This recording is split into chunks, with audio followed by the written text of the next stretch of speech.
Hello everybody, Muttley here, and welcome to my highlights from the latest round in the GT300 series.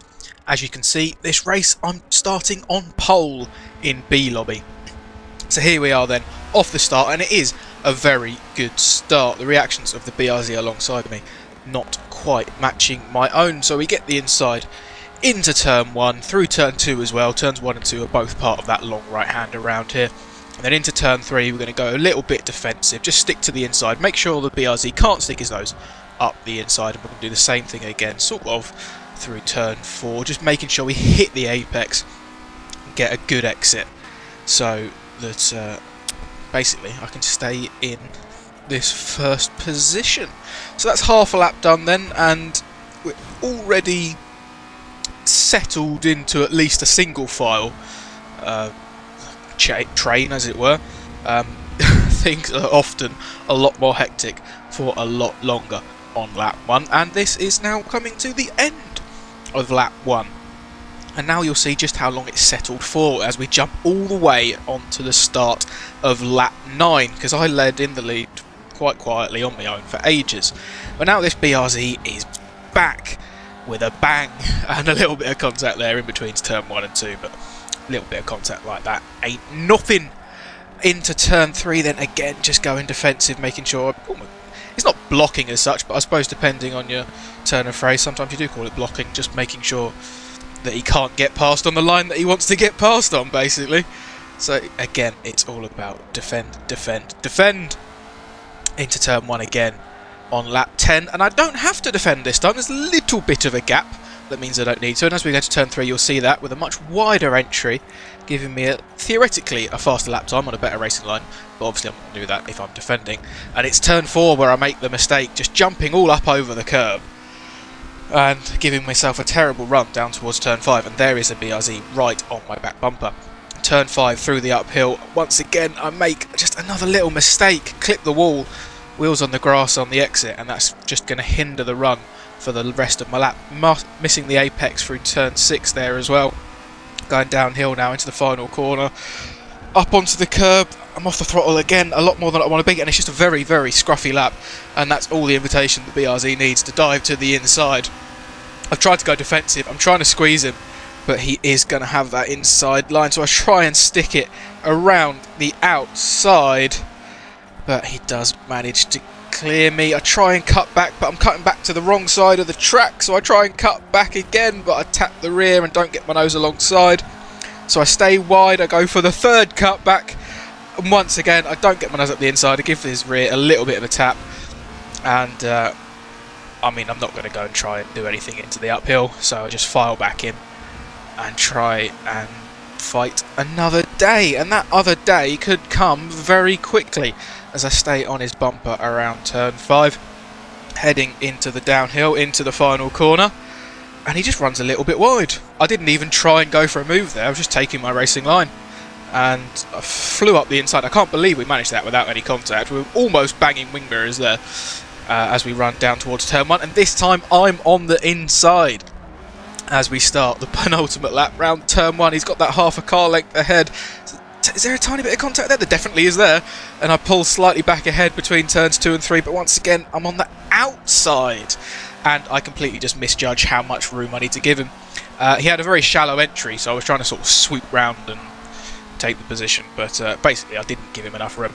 There was contact, and he got the position, so that's very, very unfortunate. And now there's only a lap and a little bit left, and I've got quite a lot to make up, really, and it was just a little bit too much as we come round the final corner for the final time in this first race.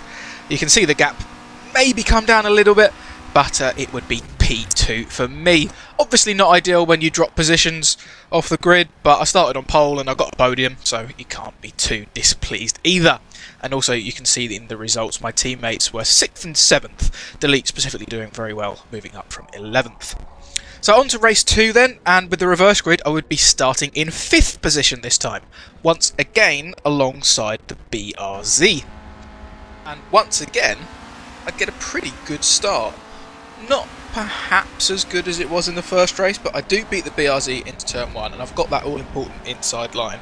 In fact, almost looking like we're going to go... No, we're not going to go for a move on the white RX-8. We was just partially alongside for a little bit. And into turn 3, we're going to be partially alongside the other RX-8 for a little bit.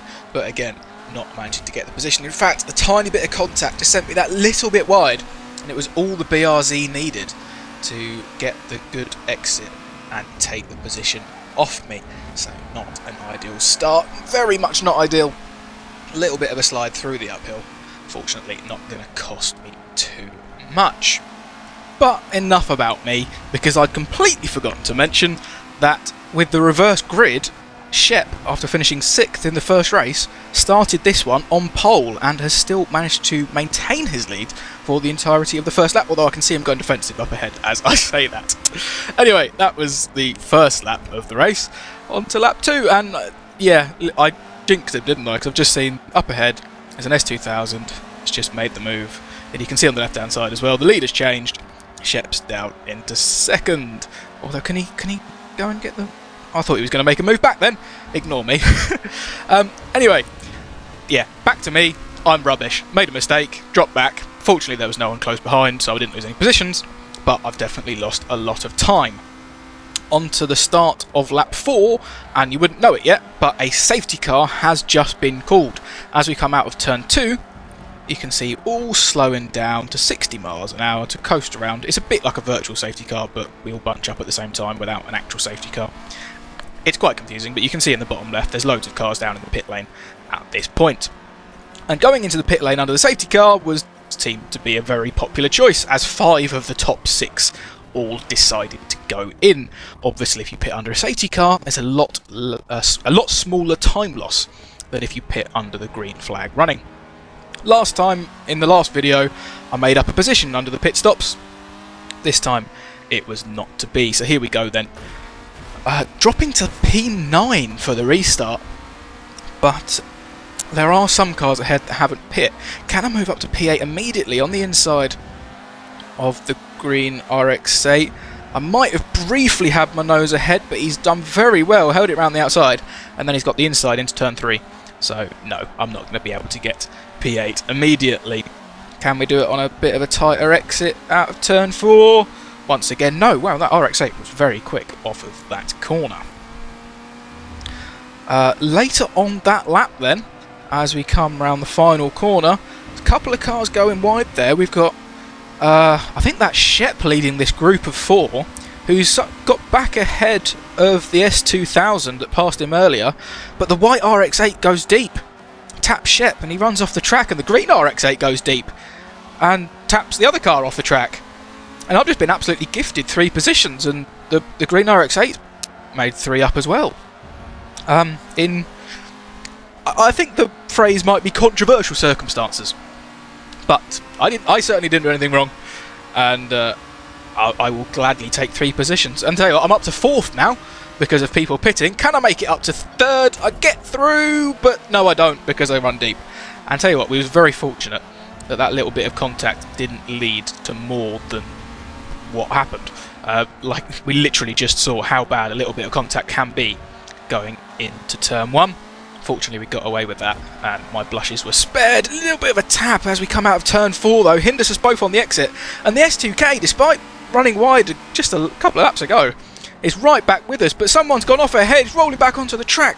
RX-8 smashes into him. They both get damaged. The S2K was caught up in that as well. And with a 3-car incident, that brings out the 2nd safety car of the race. And that safety car has somehow led to a VPR 123 on the restart. Delete input first. Fantastic strategy. He took his pit before the first safety car even came out, so he made up a lot of time through that. I've obviously just been quite lucky with people going off around me. I haven't made any major mistakes myself, despite making some minor ones, and I've just sort of inherited 2nd place out of nowhere. And Shep, how are you 3rd? We've already seen him go off at least once and lose the lead at least once, and he's still ahead of the S2K. That might not be for much longer though. Next clip, looking back, and he's defending. And this entire clip from the race is going to be all about watching Shep. He's back ahead, but he looks like he's gone deep into turn 1. Has the S2K got up the inside? He has, but Shep's still there. Is he going to have the inside into turn 4? I go wide because I'm looking back too much, although I do bring it back to the apex, a late apex, quite nicely. I still can't look back. There's too many corners. Give me a straight so I can look behind me. There we go. Oh, God, no! They've made contact on the exit of turn 4, and that is not a good thing. Shep ended up being turned around by another car as he was coming back onto the track. They were both... Shep and the S2K were both quite sideways, coming off the grass, as you might imagine. And yeah, it was just all very unfortunate. Somehow, this race just continues to baffle me, because that's the S2K that went off with Shep. And I know we've jumped quite a long way into the race now. There's only 3 laps to go. But despite the fact, fine, he might be the quickest car on the track, but how has he had a big incident? How has he caught back up to me already? Anyway, so yeah, I'm now going to be defending second place by the looks of it for the last couple of laps. There's a little bit of contact there. I did exactly the same to... I've actually done exactly the same to 2 other cars in these 2 races, so I really can't complain about that. But yeah, you can just see a little bit of defending. Look how much of a gap Delete now has, despite him trying to throw it away by dropping a wheel on the gravel. The Honda's completely thrown away everything by going to the tyre wall. Oh wait, no he hasn't. That's just lag. Brilliant. Just what you want when you're fighting another car in close proximity, with the likelihood and a history of bits of contact being made. I mean, the last thing I want on the penultimate lap is for a lag shunt to wipe me out of second place. Hell, I'd take 3rd. At this point, you just got to think about the big picture. I'd rather take 3rd than DNF because of a lag shunt. Although that doesn't mean I'm going to give him 3rd. I'm still going to defend my arse off and try and keep 2nd. A little bit more contact there as we run down towards turn 5 as I get very close to the wall. We've already seen me hit that once in this video already. But somehow I'm still 2nd, and I don't know, I seem to be defending relatively well. Remember, I've had a lot of practice defending in this video. I was doing it for most of the second half of the first race as well. Upper hedge or Delete, again, drop a wheel on the gravel on the exit of turn... or whatever the last turn is, I've lost track at this point. Once again, I'm going defensive into T1 and sticking to the inside through T2. T3, again, all about hogging that inside line, losing a lot of curb even to make sure I stay there. Turn 4, again, lots of curb usage, just trying to hit the apex and get a good exit, and hopefully try and defend the S2000, though very quick on the straight. He gets to the outside as we go to turn 5. But he does not want to be on the outside through the uphill very sensibly. Look how aggressively I'm staying to the right-hand side of the track now. There's loads of room on my left. I'm covering the inside. He goes for a move when there's only really...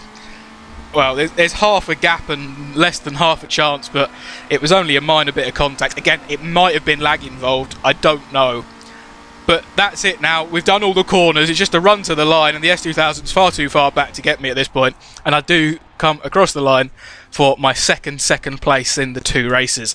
And massive congratulations to Delete for taking the victory. Like I mentioned earlier, he played his strategy perfectly, and he's taken his first lobby win since joining VPR, so congrats to him. And that moves him back up into the top 30 as well, despite missing a round. So he'll jump even higher once the drop round is taken into effect. Shep's up in 14th, I'm up in 8th, just inside the top 10, despite never being in A lobby. Still. And in the teams, I think we're doing a fantastic job in 3rd place. Again, we've never been in A lobby. We're in a far less competitive car than the S2000 and the BRZ even. So I think, props to both my teammates, and I think I'm doing an alright job as well. Anyway, that's going to be it for this video, guys. Thank you very much for watching, and until the next one, goodbye.